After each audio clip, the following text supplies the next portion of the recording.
putting in. So to me, it goes back to quality.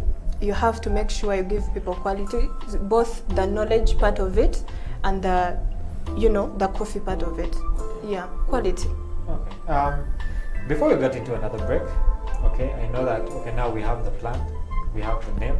Basically, now I want people to know that, you know what, let's say I'm Emmanuel, I'm a coffee human, because I have a goddess and a messiah here. No, now you're a coffee genius. You know, so these are the different words. I want people to know I'm friendly. I want people to know that I'm not only a barista, there's basically other things that I do, okay? How do you go about creating your content? Because I believe that that is the most important thing when it comes down to social media. You have to create content that is basically engaging and content that will keep people coming back. You know, so before we go for a break, how do you as Sobra Banks, you know, sit down and create your content that will capture the attention of other people? Research, through research. I do a lot of research actually. All the time I'm on my phone doing research. Research comes through in a lot of ways. First of all, you have to show people that we have competitions. You know, baristas have competitions. It's not just about other people. Yeah, so there are a lot of interesting parts in our coffee industry that people don't know yet. People.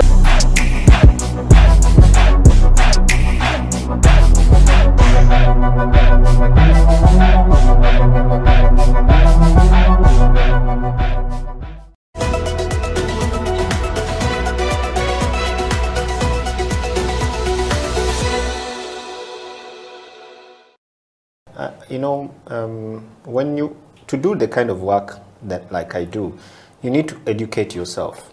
We are unfortunate that we don't have a school of arts management here in this country, and I don't think anywhere in East Africa. So it's very difficult for someone to understand the scope of the work that we do. But if you want to learn, if anyone who is a programmer out there and who wants to really engage in these theories of learning to do things differently, you have to you know, study. Like, I think the bottom line, the basis of this business is really to study culture economics.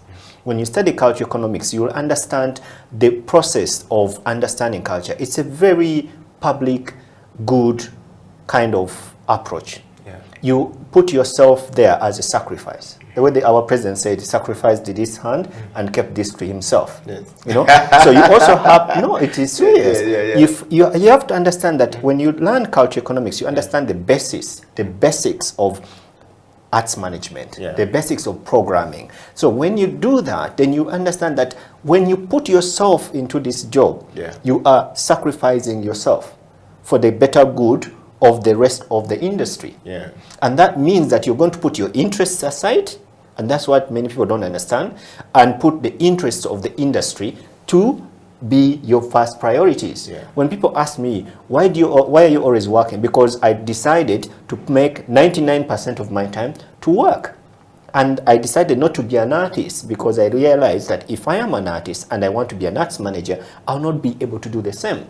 I put my 99% of the time in my work, and then the rest 1% I share it with the people next to me.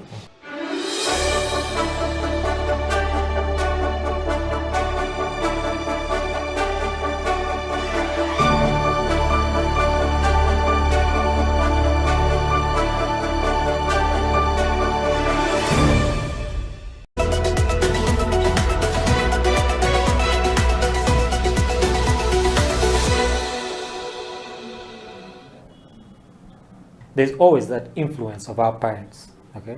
With Ugandan parents or African parents for that case. Books before everything else. Okay, so how is it with your parents? Do they support you playing basketball? Or it's these things of you have to hide and make sure no basketball photo of you goes up on social media? How is it with your parents? My parents are very supportive. They are very, very supportive. I actually thank God for that, because we have had fellow teammates where they have to hide, like you've said, hide or facilitate themselves for anything and in everything about basketball. But my parents are very supportive. When it came to the time of, I think I'll make it on team, what, the passports, they made sure I get it on time before even anything, before it was even confirmed. the COVID, they made sure I had the shots like on time. Yeah. If it is the shoes that I need, I'm not going to hustle. They're going to give me that money and I buy the shoes. Basically, even if I say I have training tomorrow, at this time, they'll give me the transport and everything. They're very supportive. That is for sure. Yeah. So I don't know how to hustle when it comes to basketball. Yeah.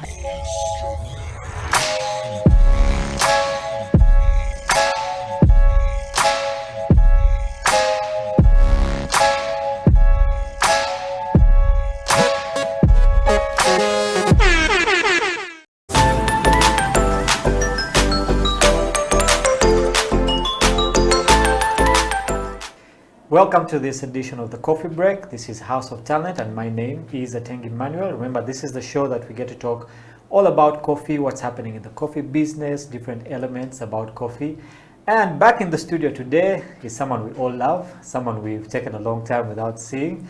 I love saying it, the Coffee Messiah is back. It's like the second coming of Jesus. So the Coffee Messiah has come back. Amon, welcome back to the show. It's nice to be here again. Yeah, it's good to see you. You've actually been gone for a while. I don't know, were you like out converting people, you know, bringing people more into the coffee side? Well, I've been trying to make ends meet and yeah, happy, healthy. So it's good to be here. Yeah. It's good to have you. I hope your ends have met. Yeah, they have. Definitely they have met.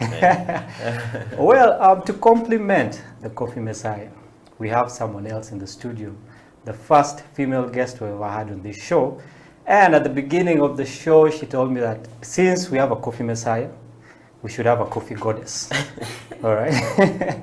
Ladies and gentlemen, welcome with me, Swabra Banks, to the show. Swabra, you're very welcome to the Coffee Break show. I know like a lot of people out there, whenever you tell them your name is Swabra Banks, okay? The Banks part is not a Ugandan name, totally not, okay?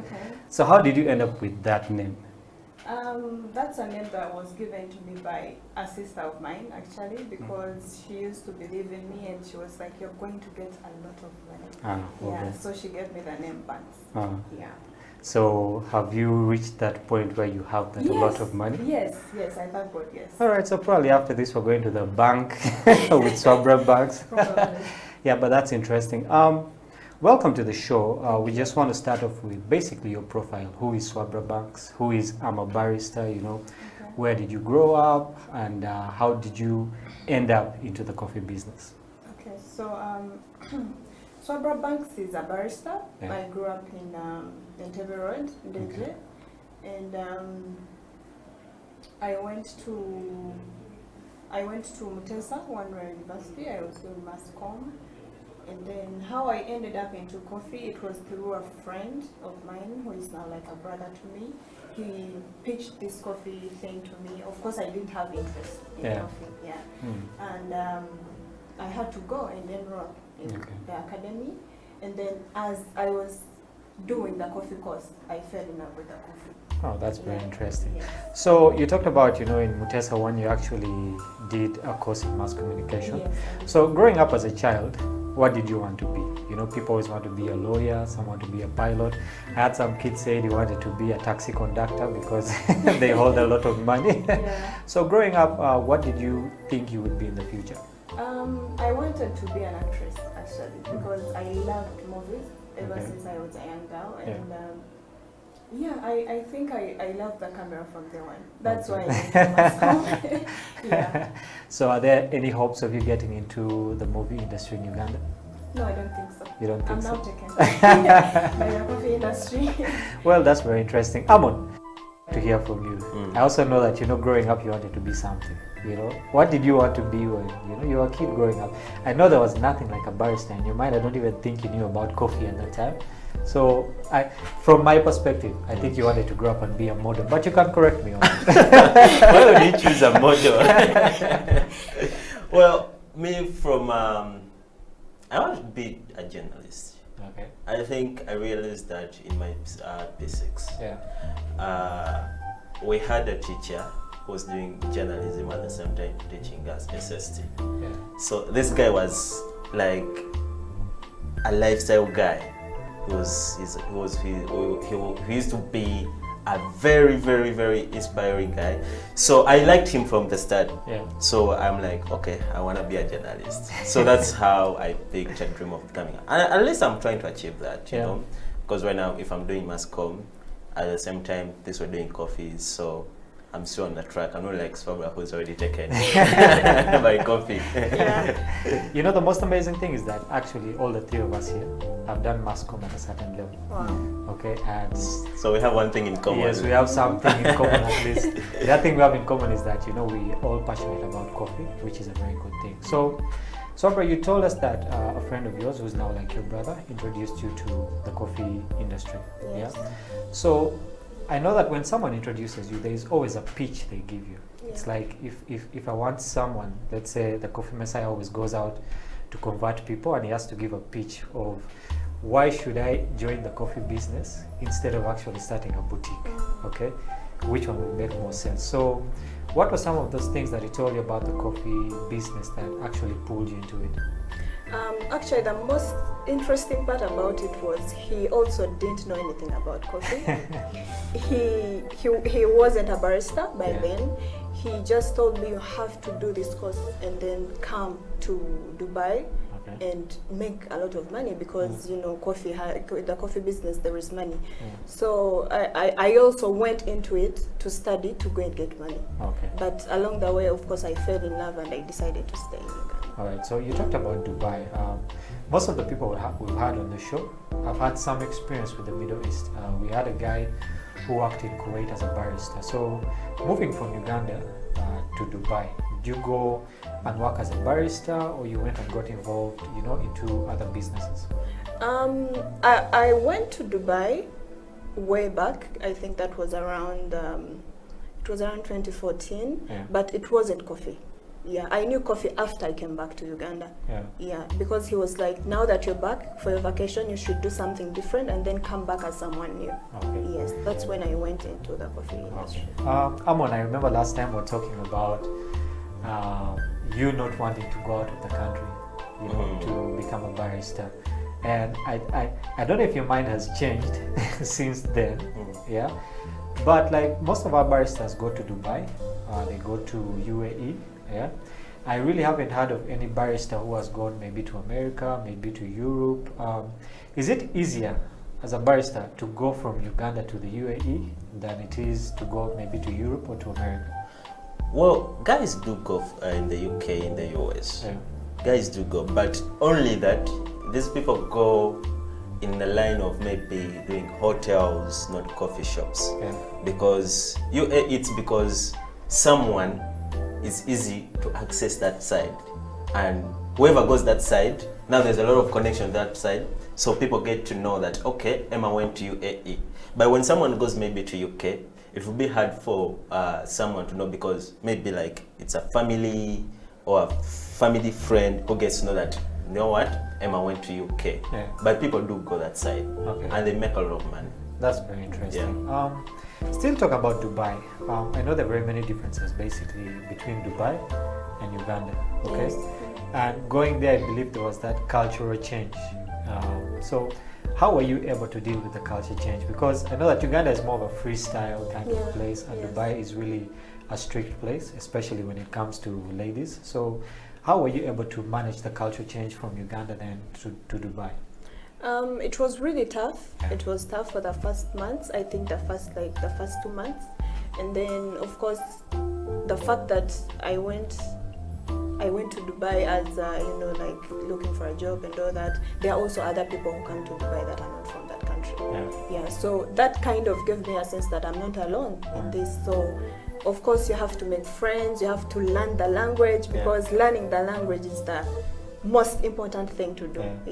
So I caught up with the situation. Okay, so did you learn the language? Yes, of course. Okay, that's very interesting. So I like the language. If I went to Dubai and wanted to order a cup of coffee, okay, how would I say that in Arabic?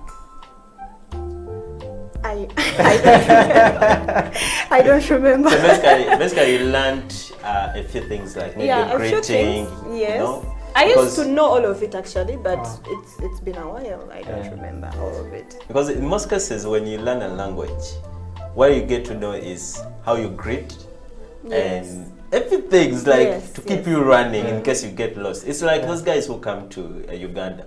What they need to know is Mwasuze Mutia, Olibulunji, something like that. Yeah, But they yes. can't go beyond that. Yes. Yeah. I like how you say that, Olibulunji. Because that's how they say it. Accent. That's how they say it. Yeah, that's interesting. So I also believe that dealing with people, basically, when you're a barista or at that time you're a waitress, okay, Yes. you have to deal with people, okay, and Yes. customers are really different. You'll find a customer who's really nice and sweet. Then there are those who are backing orders at you. Yes. You know, there are those that you can't deal with. So, did you ever find yourself in a situation whereby you were presented with a customer who was really harsh, okay, and how did you deal with that situation?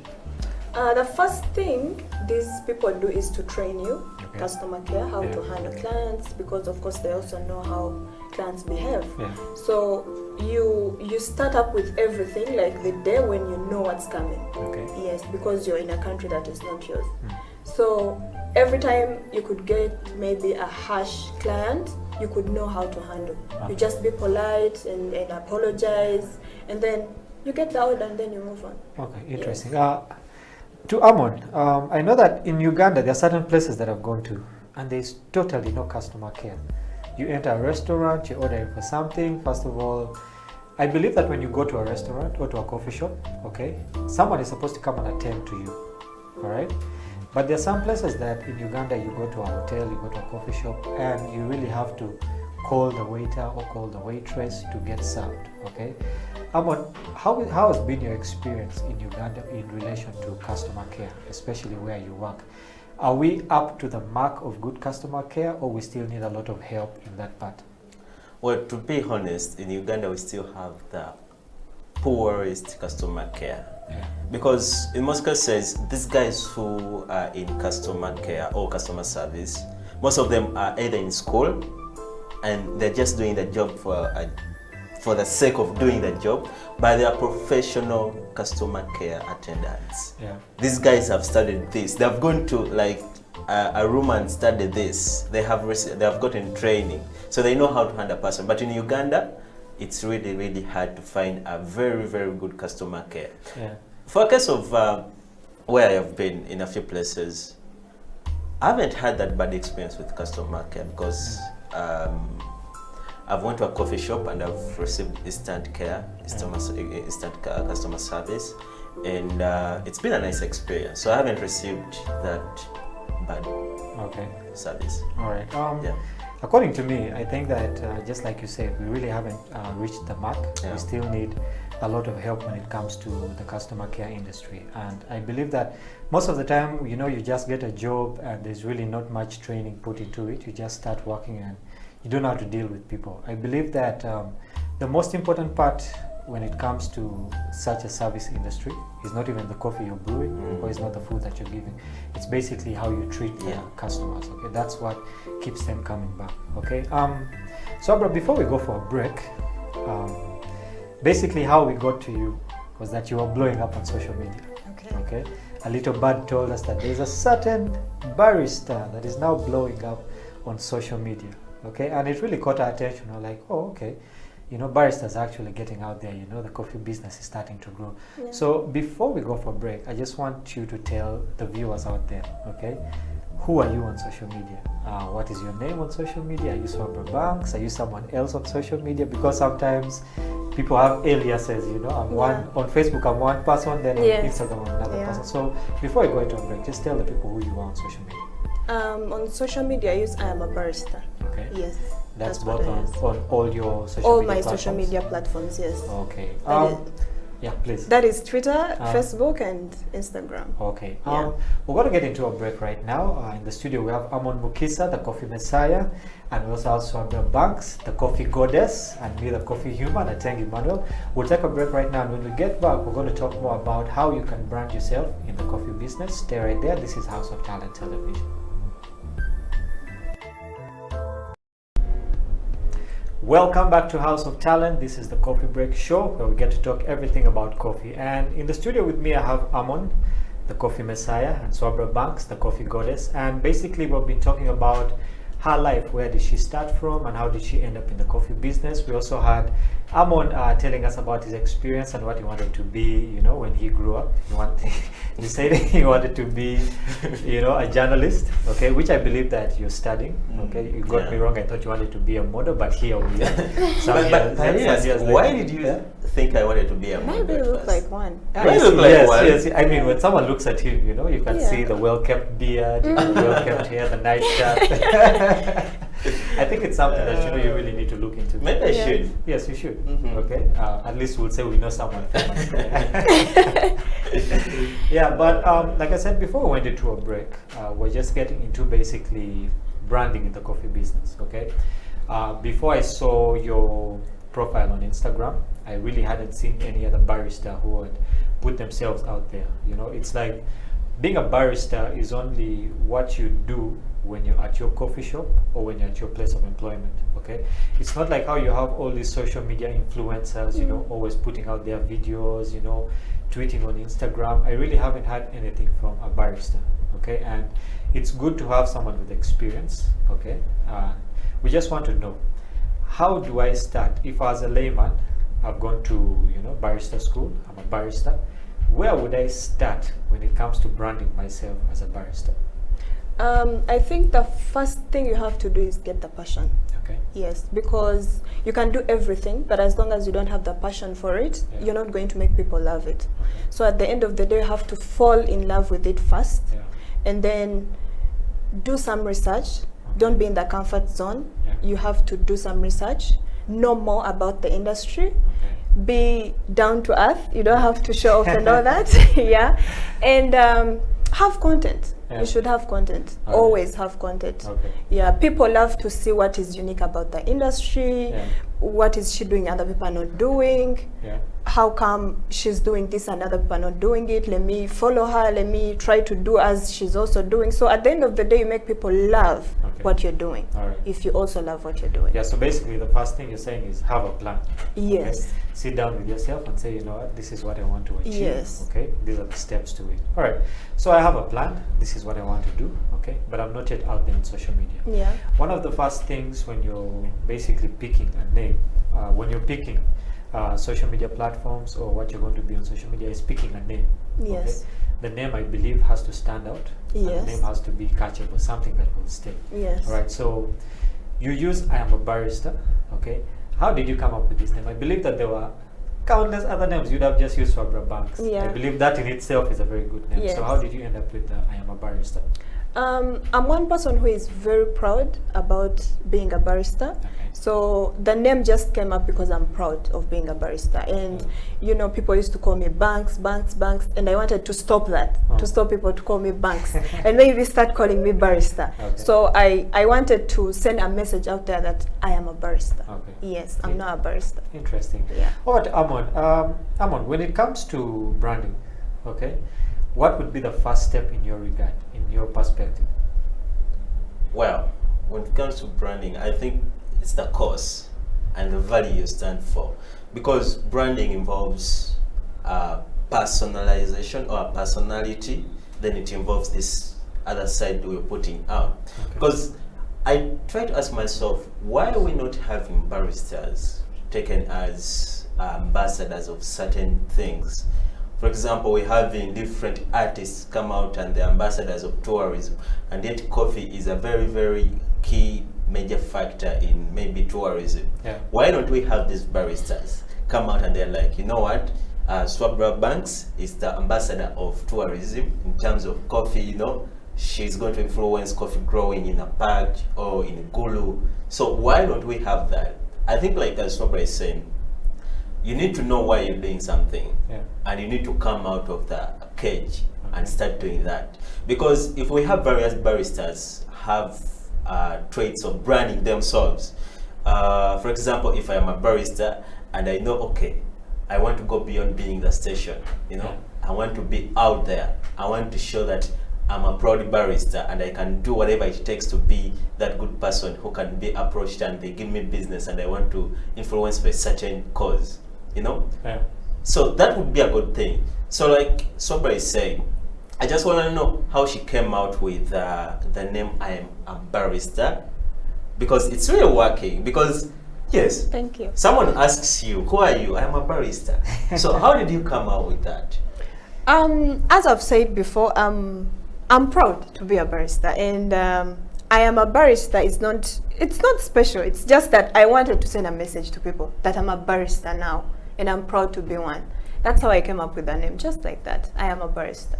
Have you been approached by different companies to like do business with you because of I am a barista? Yes, because everyone is like, what does barista mean? And then they have to look it up, and then they're like, oh, it means someone who does this and this and this. Because a barista is something huge. A barista doesn't just make coffee.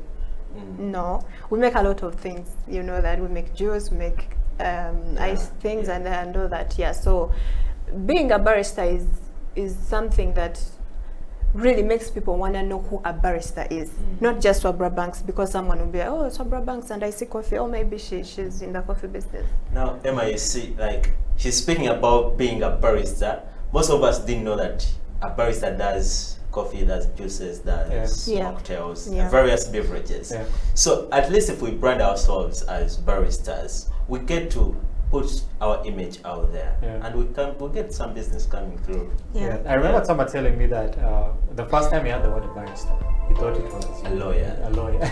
Because let me tell you something. I was having a conversation with now his spokesperson of NUP, Joe Senyon. So the first time I met him, he asked me, "What do you do?" Because it was after my senior 6. I'm like, "I'm a barista." Wait. I'm studying to be a barista. For you already a barista. So most times people actually get it confused. We still haven't reached that place in Uganda where we know what a barista is. We can't really put the line between a barista of law and a barista as someone who does coffee. So I have my plan, picked out my super cool name. All right, I'm ready to go on social media. Okay. What is that brand identity? Every time I look at Swabra Banks' account, every time I look at Amon's account, what are some of those messages that you want me to get without you ever talking to me? There are some social media handles of different people that you see, okay, and you just get certain keywords immediately, like this one is friendly, this one is really nice. What are some of those words that come to someone when they log onto your Instagram page? In most cases, when I'm posting something on my Instagram, I make sure I'm sending out a message. It doesn't have to be coffee specifically. It can be something else. So I always want to show people that a barista is not just making the latte art and all that. It comes right from the garden to the cup. So in most cases, when I'm posting something on social media, I make sure I communicate through my posts or my pictures or my anything that a barista does this and this and this. It's not just coffee. It's a lot of things. So when someone looks onto my page, it's like, oh, even a barista does this. Oh, even a barista does this. Yes, that's what I look at when I'm posting anything. So I actually love that perspective, showing people that you don't have to be boxed up in only one thing. I'm a barista, but I can actually do other cool things. So Amon, I remember I think it was last week when I met you at Endure. I saw you basically interacting with one of your customers, okay, and it was a good thing to see, because that interpersonal relationship you have between a barista and a customer is a very important thing. Okay, so what are some of those qualities that your customers have told you that you have? Some of the things that they have complimented you about that actually identify you as Amon Bukisa, the barista. Me as a person? Yes. Well, I think most of them have complimented about the communication skills, because it all goes down to the communication skills. Those simple communication skills. Most people tend to think it's just a thing, but it's a very, very, very crucial thing. Because just imagine someone is talking to you, but you're not paying attention to them. For example, I'm speaking to Swabra, but I'm looking at you. That's already a turn off. Someone needs attention. Needs to be sure that, okay, I'm talking to you, I'm attending to you. So if you're attending to a client or having a conversation, because sometimes you can't be busy on a station. She's a trainer right here. I don't know why she trains her students, for example, to handle a busy station. But just imagine now I have a busy station and a certain Edwin comes on station and is like, okay, he wants to have that conversation. Yeah. How are you going to handle that Edwin? To show him that, you know what, Edwin, I'm busy, you know, but let's talk after having this whole mess worked out, you know. So that's what keeps you going, or keeps a brand of a barista, compared to someone who's going to just come, okay, I'm busy, and just comes out and say, oh, why Edwin? Don't I want to be busy in Vaco? You know, something like that. So it's a way how you interact, or how you communicate with this person that keeps you in that same state they see it. Yeah. So at the end of the day, it's not just about, you know, like I used to think before, you know, I knew about the whole barista thing. I used to think being a barista is basically just pouring coffee for someone. It's called, you know, the word is a barista, which means it comes from the bar, then barista, you know. So which means it's a bar. Someone can access that bar, you know.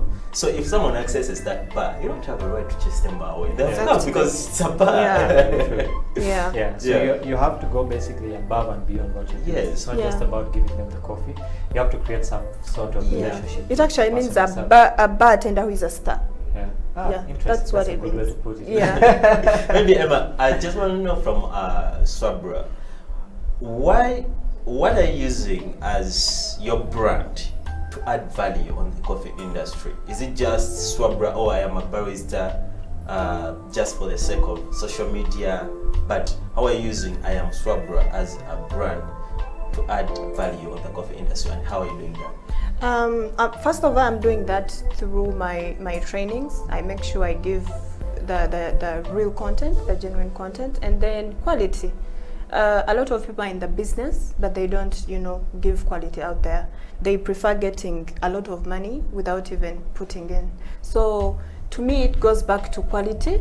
You have to make sure you give people quality, both the knowledge part of it and the, you know, the coffee part of it. Yeah, quality. Okay. Before we get into another break, okay, I know that, okay, now we have the plan, we have the name. Basically, now I want people to know that, you know what, let's say I'm Emmanuel, I'm a coffee human, because I have a goddess and a messiah here. No, now you're a coffee genius. You know, so these are the different words. I want people to know I'm friendly. I want people to know that I'm not only a barista, there's basically other things that I do, okay?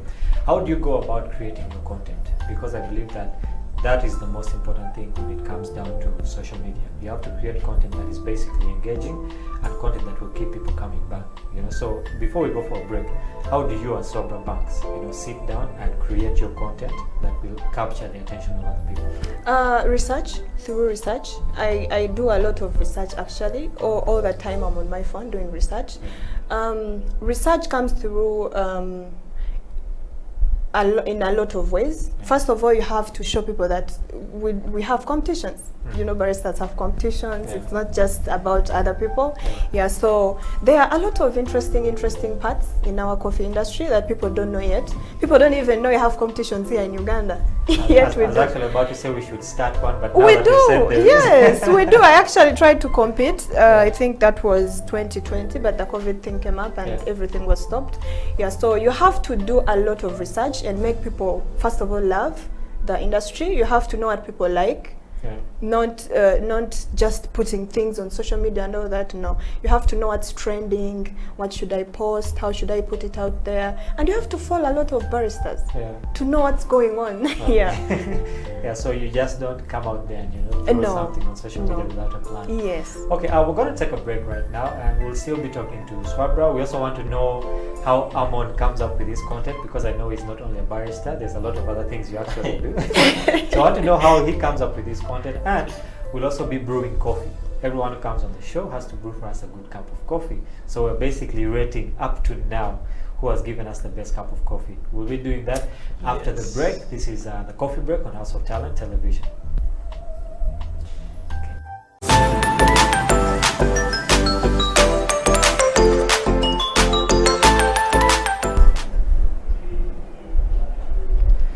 Welcome back to the Coffee Break on House of Talent Television. My name is Ateng Emmanuel, and remember, you can catch us on our social media handles at House of Talent Television. That's on our Twitter and on our Facebook. The show will be airing there. You can also catch us on our website, which is houseoftalentug.com. Don't miss the show. If there's someone out there, if you know a barista, someone who's involved in the coffee business and they're not watching the show right now, give them a call and let them know we are on.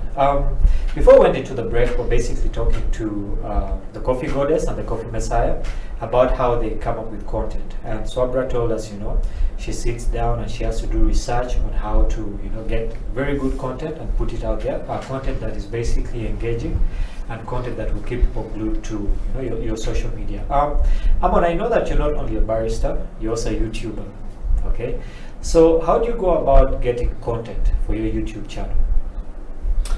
Well, one thing I have to say is, first, you just have to know what you want to put out there. Right. And you as a person, what are your values? Because you won't do something that doesn't follow under your values. Yeah.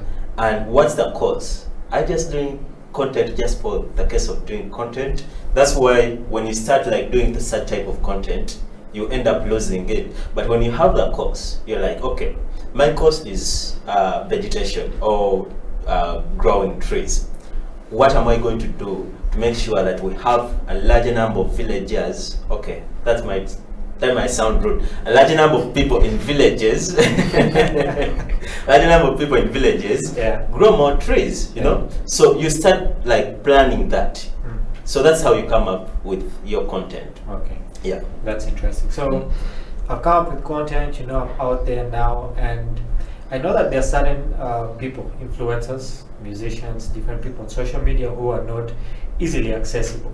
Okay, I believe that one of the things you have to be as an influencer is be accessible to people, because people want to interact with you, they want to ask you different types of questions, and there's this whole thing of these days that, sliding into someone's DM, which has become, when you say, I sent a DM to someone, they demonize you, they look at you like, So I just wanted to ask Swabra, how approachable are you on social media? Are you that kind of person? Let's say if I ask a question, I send you a message, do you get back in time, or do you even get back at all? Or it's just, social media, what you see is what you get, and that's the end of it. So how do you go about, talking to people on social media? I do get back, though not that quickly. I do get back to people and of course interact with them. Some come with questions and you have to answer them, make them fall in love with the industry, and they end up saying, oh, I didn't know this, I didn't know actually you people are, of recent, a friend of mine even told me, I didn't know baristas get certified. After I told him that, we go to the academies and all that and we get certified. So the whole thing is I get back to them, and in the process of getting back to them, I make sure at least I educate them in one way or another how beautiful the industry is, and at least they don't end up going back as they came to my inbox. Interesting. Amon, how do you take advantage of that kind of scenario whereby someone sends you a message and they want to get to know more about you and also about the coffee business? So how do you take advantage of that? Do you give them all the information, or do you tell them, you can find me at such and such a place and we can talk, or you actually take your time and say, let's talk through this, let's get on a video call or something like that, and let me walk you through it. So how do you take advantage of that kind of interaction? Well, it depends on how that someone has slided into my DMs.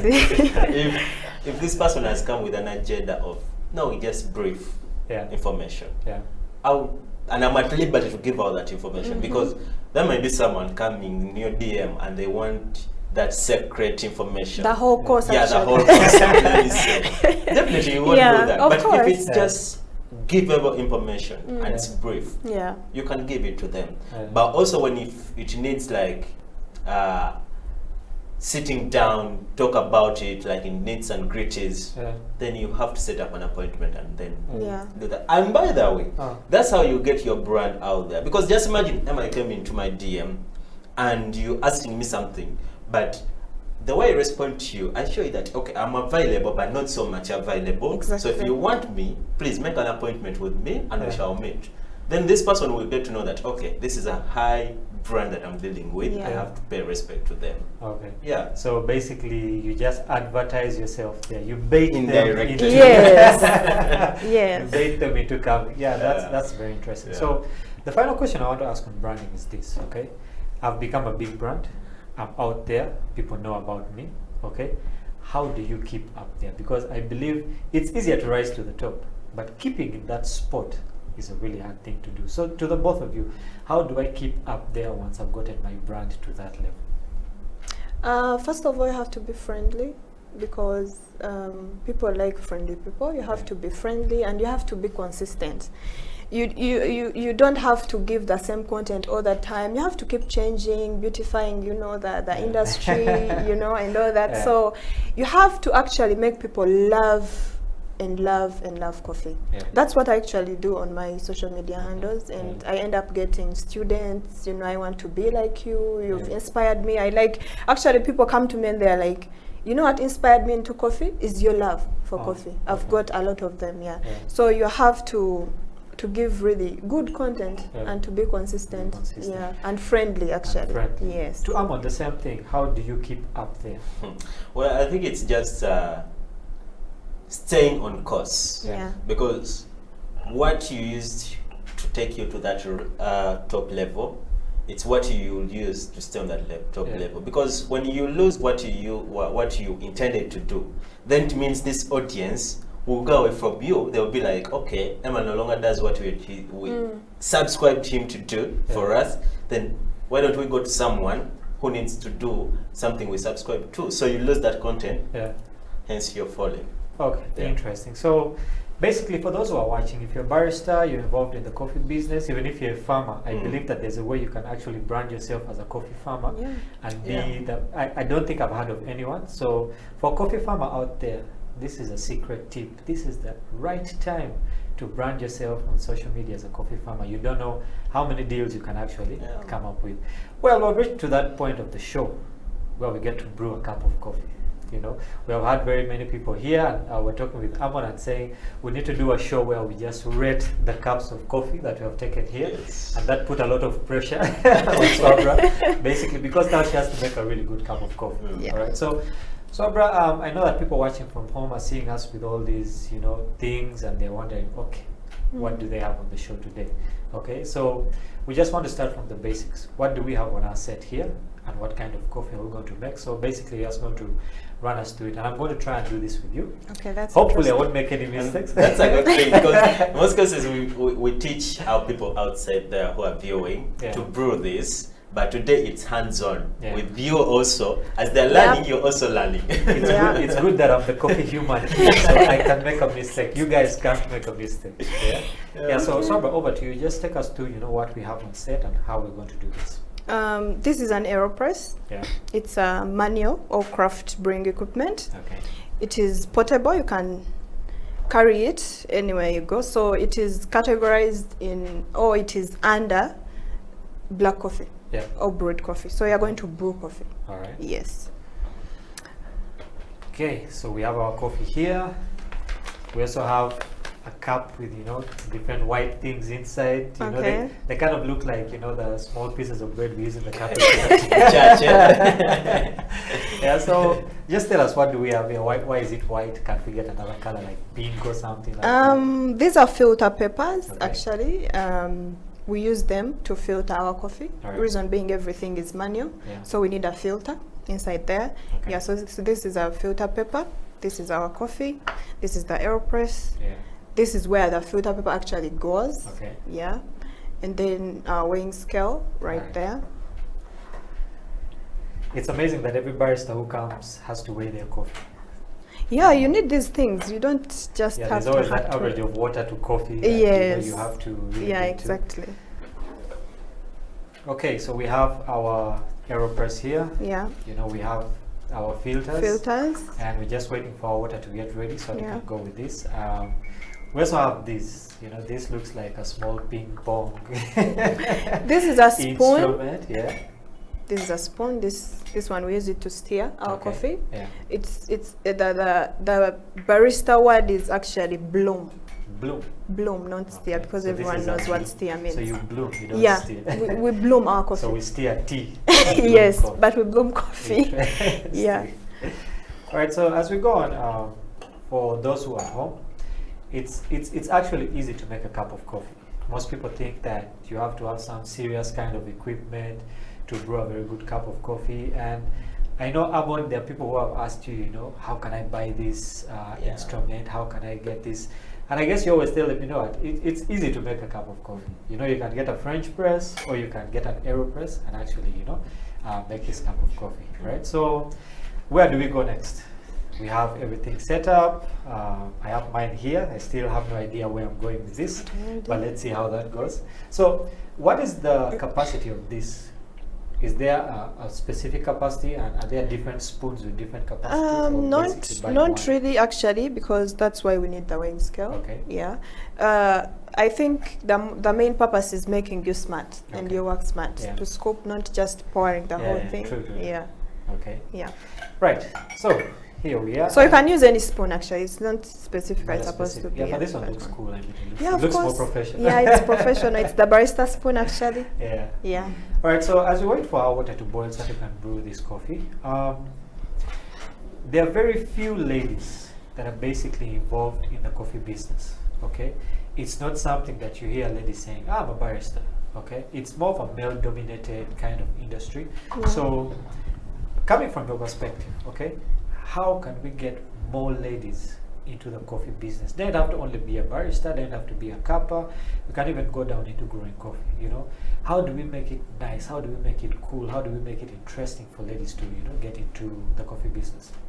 I think that takes us back to, you know, the schools Yeah. where we go for this, you know, the where we go for the whole courses and all that. Yeah. We have a challenge that we have very few schools here in Uganda. Yeah. So a lot of people are not really that informed.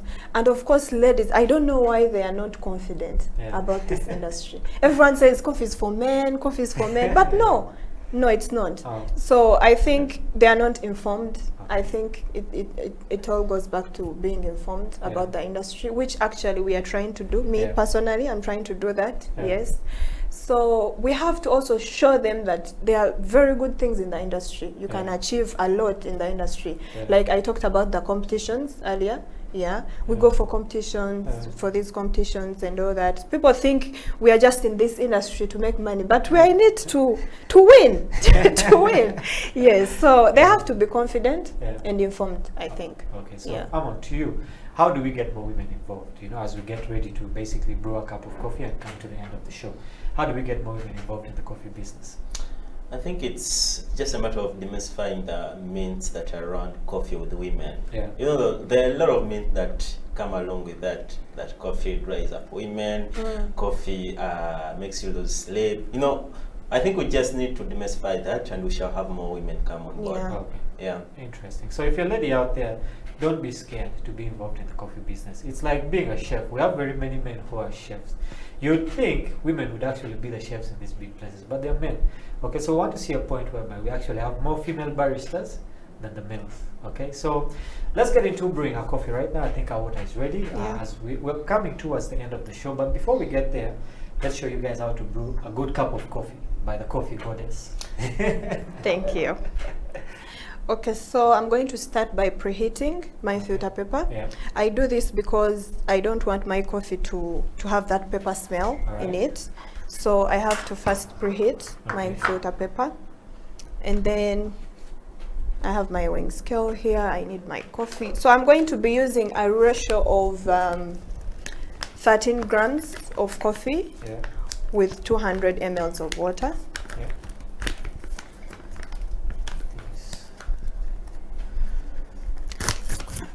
So do you also like make your own coffee and grind it, or you just depend on getting coffee from different Yeah, places? I really do make my own coffee. Ah, I okay. roast my own coffee. Yeah. Actually, I'm trying to study how to be a good roaster.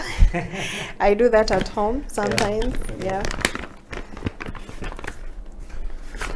Yeah, so there are different parts of basically the coffee industry. I know some people only hear that, you know, being a barista, you know, but you can be a cupper, You know, you can Yes. be someone who actually does the growing of coffee.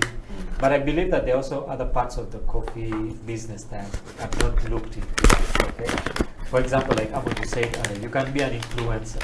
Okay, you don't have to be directly involved with the coffee business, but you can actually be an, you can be an influencer. You can be an investor also in the coffee business, because I believe that there are all those other options. Okay, and we shouldn't only look at one side. So it would be a really nice thing to see you guys in future investing in the coffee business. Okay, being big baristas and just going back there and basically giving back. You know, investing and taking the coffee business to the place where it should be. Okay, so yeah, back to our brewing. We're basically poured, I don't know how many ounces of coffee. I've used 13 grams of coffee. Yes. Right? And then after you pour your coffee into the AeroPress, you have to tare, because you have to measure the water, which is 200 ml that we are going to use. So as you do this, as you start pouring over, you have to turn on the timer. Okay. Yes. So for how much time do I have to do that? You have to pour the water for like 10 seconds. 10 seconds. Yes. So you pour your water onto the coffee grounds as you look down to your weighing scale, because you don't want to mess up the measurements and all that. I like the consistency with all the baristas. When they come, you know, you have to pour the water in a swirling motion. Yes. You just don't pour it. So I'm going to bloom anyhow. a little bit for like 10 seconds. All right. So for those who didn't know, this is the blooming part of it. We don't stir like we start. We bloom the coffee. So what else does this blooming of the coffee do? It mixes well the coffee, because it's brewing. We are brewing, so you have to mix it well, and of course to let that carbon dioxide out of your coffee. So you degas the coffee. Yes, you degas the coffee. Okay. All right, as we honestly wait for our good cup of coffee, no pressure. You know. Yeah. I know we kind of put some pressure on you, but no pressure really. Yeah. So I'm done with my 200 ml. So I have to cover my coffee for the aroma not to escape. Okay. So I give it like 1 minute. Right. So it's already 1 minute and 21 seconds. Okay. So I'm going to need my cup. Thank you. You swirl it a little bit. You can see the reaction. Yes. And then you get your cup. Put it right. 1, 2, 3. And then flip. Yeah. And then you plunge. Yeah, so I think that part, you have to do a couple of push-ups. Yeah. Just to basically get yourself strong enough to do that. So for those of you at home and are wondering, okay, what kind of coffee are we doing? This is basically an AeroPress. I believe that you can get this in any of our supermarkets in Uganda. Okay, you don't have to really go out and try and get a big machine. You can get something simple like this, an AeroPress or a French press, that will basically help you make a good cup of coffee, especially in the morning. You know, when you wake up in the morning and you want to run to work and you want a good cup of coffee, you can always depend on this. Okay, I believe that a good cup of coffee in the morning will start your day right. Okay, so I think we're done with brewing our first cup of coffee. I think the thing about the AeroPress is that you can only make 1 cup of coffee at a time. Yes, you can only make 1 cup. Yeah, so this is mainly for single people. Yeah. Yeah. Actually, for strong coffee takers. Yeah. Because so this makes really a stronger coffee. Yes, stronger coffee. Okay, so we've come towards the end of our show, and thank you very much for basically showing us how we can, make an AeroPress. We have had people doing French presses. We haven't yet had someone doing a cappuccino here or a latte. I believe that somewhere down the road we'll have you come here, or we'll come and actually visit you. That at your coffee shop, and you can show us how to do these different things. But before we go, Amon, we're talking about how to get women, basically, and different ladies into the coffee business. Okay, so how, as a barista, okay, would you look into that camera and just encourage someone who's out there? Especially yesterday, the S6 results came out, and there is that uncertainty of a college is going to open, a university is going to open, so we need options. Okay, and I believe that getting into the coffee business is an option right now. Okay, so Amon, I just want you to look there. I know there's a lady who's a bit confused. Should I get into it? Should I not get into it? Do I have the money for it? Just look to the camera and tell them why they should get involved in the coffee business. Well, Emma, I think the whole process has to be started by our government. Yeah, in most cases, we don't like to bring the government's or the government side into our own decisions, but it's so crucial because we follow their guidelines and policies. So at this time, we need to realize that there need to be change. For example, can we have a certain way that we can get a break of people come out and go get some skills, because people are seated at home, senior 6, senior 4, P7, they're all now at home. At least now they would have used this time to get hands-on skills. By the time they go back to school, at least they have a skill, so that if in case something fails out there, they return back to this skill. So to a senior 4 vacist, senior 6, please go out there and get a skill. It doesn't necessarily need to be coffee, but any skill that you can do besides class or school. Yes. Thank you, Ahmad. So Swabra, thank you very much for being on the show with us. Thank you for having me. It's been a very good pleasure, and I believe that it's not the last time. Yes. We want to host actually one of your students, okay? Because it's always good to get something from the student's perspective. Maybe you're a hash teacher and we don't know about it. Speaking about our students, I have Sherry Awori. She's her student, and she was so happy to know that she's going to be hosted on the coffee break. Interesting. So your students actually out there. So yes, we'll host one of your students, and we just want to know what kind of person you are from their perspective. So before we go, I just also want you to look into the camera. Just give us your parting words, to the ladies out there, and also to the baristas, to the coffee community and the industry. What would be your last words for them? To my fellow baristas, actually, I want to thank them a lot because they are pushing the industry out there. At least now we are recognized as baristas. So I thank them for that. And keep your social media handles active. Keep them active. Keep them active. That's what I can tell you. Well, we've come towards the end of our show. We just want to thank the coffee goddess, Sobra Banks. That's a new name for her, basically. And also the coffee messiah, Amon Mukisa. And from me, the coffee human, Ateng Emmanuel, thank you for taking time to be with us here, brewing a good cup of coffee. I know sometimes you guys always wonder, okay, how does their coffee taste? The cups of coffee we brew here, you can always get down to different coffee shops. You can visit Amon, you can visit Swabra Banks at her coffee shop and just get to taste, what kind of coffee they make. But apart from that, do always catch the coffee break, bring you the best about coffee, teaching you different elements, always on House of Talent Television. This has been the Coffee Break, and my name is Ateng Emmanuel.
Yeah, I'm doing different paintings. I do all branding right now. Okay. So as you say that I need like to do community work and do other business. So I'm doing White Star. I'm doing White Star. You don't know White Star Magic? No. So that's soap. World soap. Yes. And I'm doing cowboy. It's like people get my number, call me. For me, what I do, I paint my street art on the wall. I put my number there. You know, everyone is passing there. Yes. Everyone passing on That's my really good. paintings. Okay, so I don't just paint there. I just paint. Then after writing my name, then I put my number. So I'm getting more business. People calling me, Abdul, I want you to paint my picture. Can you? Yes, I can paint. You understand? Even those companies like that of White